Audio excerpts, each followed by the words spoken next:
guys, Big RD1 here. Hope your day is going well. You may have seen my video about the Pelican 1720 case that I have and how I kind of cut the foam on it, and I talked a little bit about that. Well, here's another Pelican case I've got.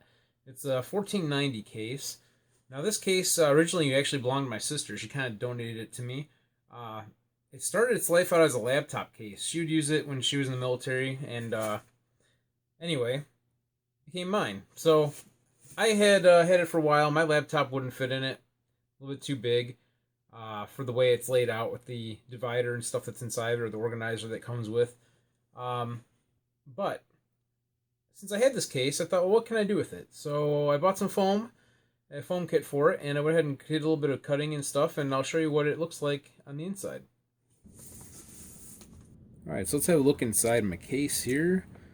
Okay, so similar to my other Pelican case, I cut the foam out. Decided to set this one up for a AR15 pistol, as you can kind of see here by the outline of it. And I don't have the receiver here right now because I'm kind of doing a little project to it. But anyhow, you can put 4 30-round mags in here. Plus you can put a 20-round mag in the receiver itself. And then I've got it set up for the 7-inch barrel 5.56 chambered upper. And I didn't really have much room for an optic. You know, oh well. But it's not really a big deal on an AR pistol in my opinion, since it's such a not really a long range firearm.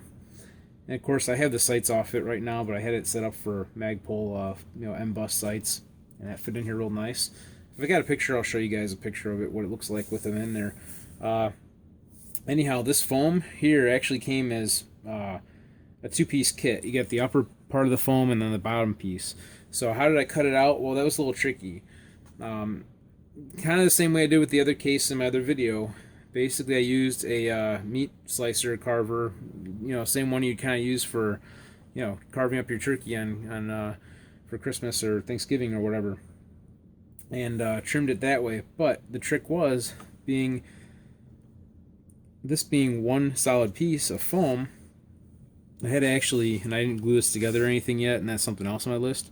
I had to actually slice this foam kind of in half, not all the way around, but in most of the area around it. That's why my outlining here is on the front side, and you see it, where I didn't trim away the marker, or the Sharpie marks.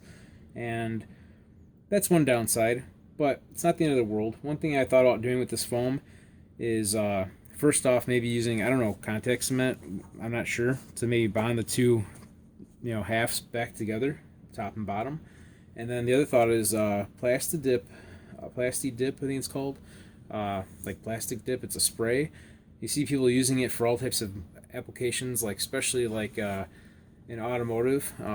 It's a plastic coating that comes in a spray can that basically acts like a film, where you can say you want to paint your car a different color or add some little design to it, or for example, someone I saw painted their wheels with it. Which helps protect them from the salt and all the stuff like that if you've used salt in your area for the wintertime. And then in the spring you can peel it off. It comes in different colors. Well, from what I understand, the Plasti Dip will actually coat this foam pretty well and kind of give it, it's kind of hard to explain, but kind of like a coating that seals all the little pores on it and makes it a little more sturdier. The foam isn't going to wear away as you rub across it as much. Stuff like that. So I thought about doing that just to try it on this one. Why not? But again, that's pretty much that. There are things about this particular case I didn't have the key for originally, because they do have these locks down here on the latches. So I contacted Pelican, and they sent me a key, like no charge, not a big deal.